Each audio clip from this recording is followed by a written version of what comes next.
So check this out, man. Spring football is a little under a week away for Jackson State. We get some football again. We get some footage again.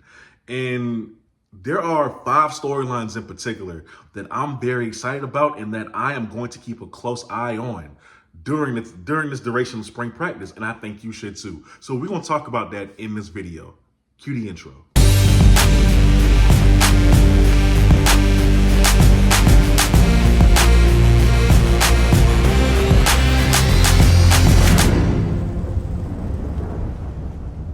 What is good, everybody? Welcome back to the BlitzCity Podcast. I'm your host, Kobe Orr. And like I said, man, there's a lot of storylines surrounding Jackson State going into this new season. But as for the spring season coming up, as for the spring practice coming up, it's 5 storylines in particular that I myself think is very important. So keep in mind, this is just my opinion. Don't go on no other channel saying that, hey, Kobe said this is the biggest storyline regarding Jackson State. This is my opinion.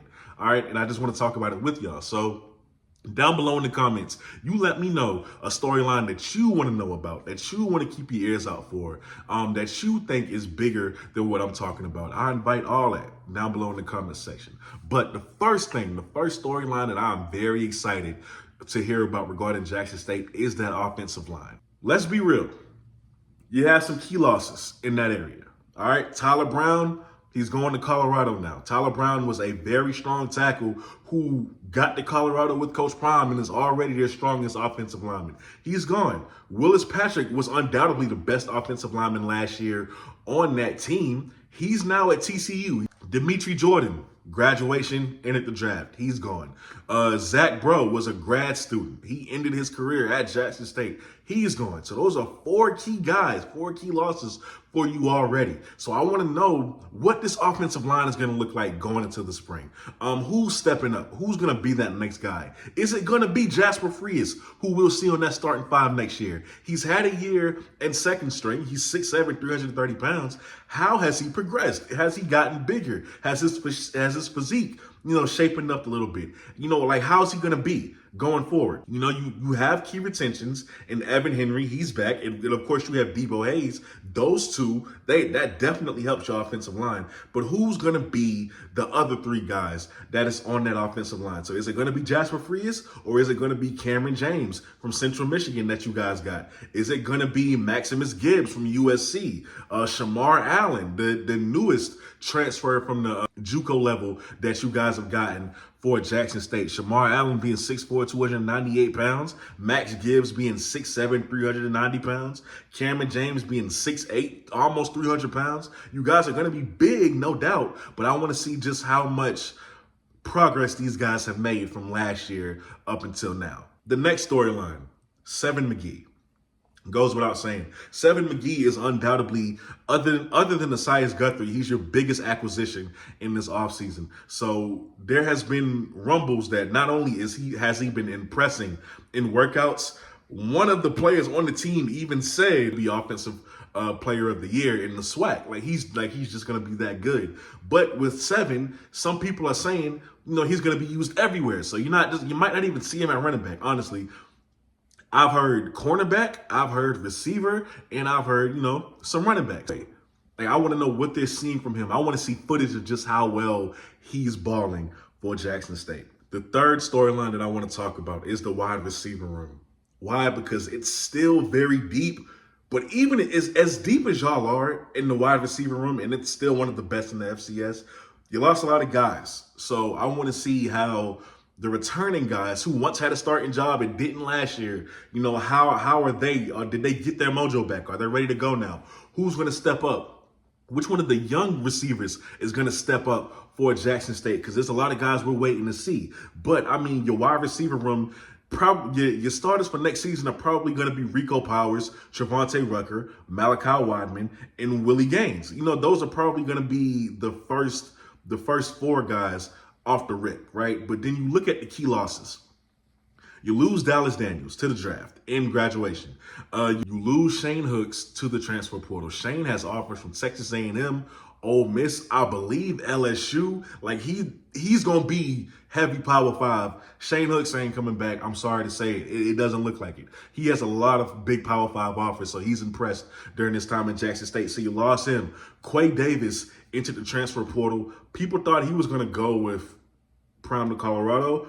He's at Texas Southern. I don't know why he made that move, but I can imagine that he just wanted to be close to home. So, Quay Davis, man, he's gone as well. And then, of course, Kevin Coleman leaving Jackson State and going to Louisville, not following Prime at Colorado. So, those are some key losses to either graduation or to the transfer portal. So who's going to be some of the young guys that comes in and provides that depth when the first unit of receivers are out?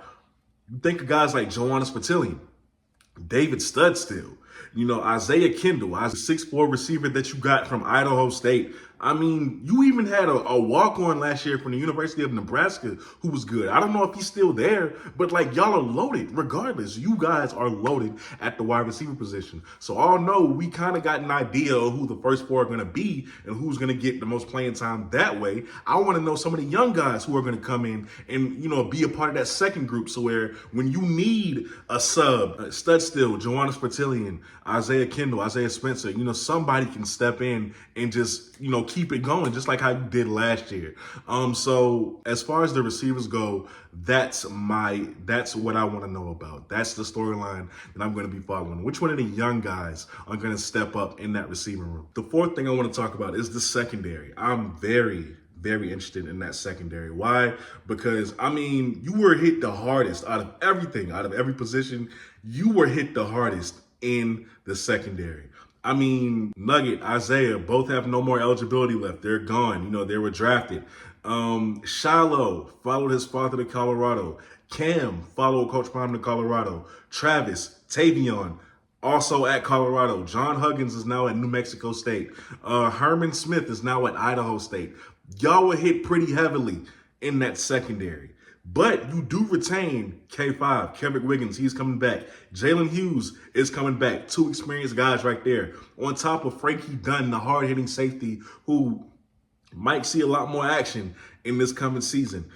He's back. So, those are three great retentions for you guys in the secondary. And then you look at who you've brought in. That's where I want to know about. That right there, that group. Kevin Short from Southern University. See how good he's doing. Is he going to be in the slot? Is he going to be on the outside? We'll see. Asias Guthrie, we know what he's going to do. He's a dog. The man got that dog in him. I even showed y'all the x-ray. The man got the dog in him, all right? So we know he's going to be great. He's going to add immediate support to that secondary. But Narik Sharp is my biggest fascination in this group because he's coming in as a freshman.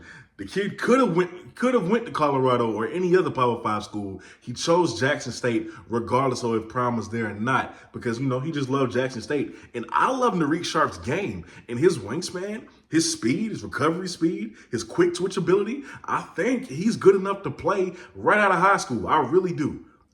This is just my opinion. I think he's good enough to play right now. And I want to see just how he's going to show up versus this good receiver room. Iron sharp as iron, you feel me? So we're going to see how good these guys produce in those one-on-ones that we're going to get so much footage of, which is why I can't wait for spring practice to get here already. So Narik Sharp, man, he's my guy. He's out of everybody, he's the one who I want to see about the most. Who's going to step up and take over for all of those guys who have left Jackson State in the secondary. And last but not least, this one is so obvious. I'm not even going to spend much time talking about it. The quarterback race, okay? Jason Brown, Zy McDonald, Phillip Short. Who's it going to be? Who's it going to be? Now we're finally going to get to see these guys kind of try to separate themselves a little bit. We get to see how they look in pads. Going against the other starters on the other side of the ball, reading defenses, delivering passes. We get to see just how great these guys are in Maurice Harris's offense. So we finally get that little sneak peek, and I can't wait to see him because watching all these videos of these guys throw balls, just against the air is great. That they get to show off their arm strength and everything like that. It's amazing, but I want to see them in pads. I want to see them directing an offense. I want to see them with a little bit of pressure on them just to see how well they do. You know, when you got somebody coming at you, I want to see those guys with a little bit of pressure on them, you know, but that's all. Those are my 5 storylines for this upcoming spring practice season. But with that being said, you guys let me know down in the comments below what you think the storylines are going to be, the biggest storylines anyway that you want to see and know about. But with that being said, you are watching the BlitzCity Podcast. I'm your host, Kobe Orr, and I'm out. Peace.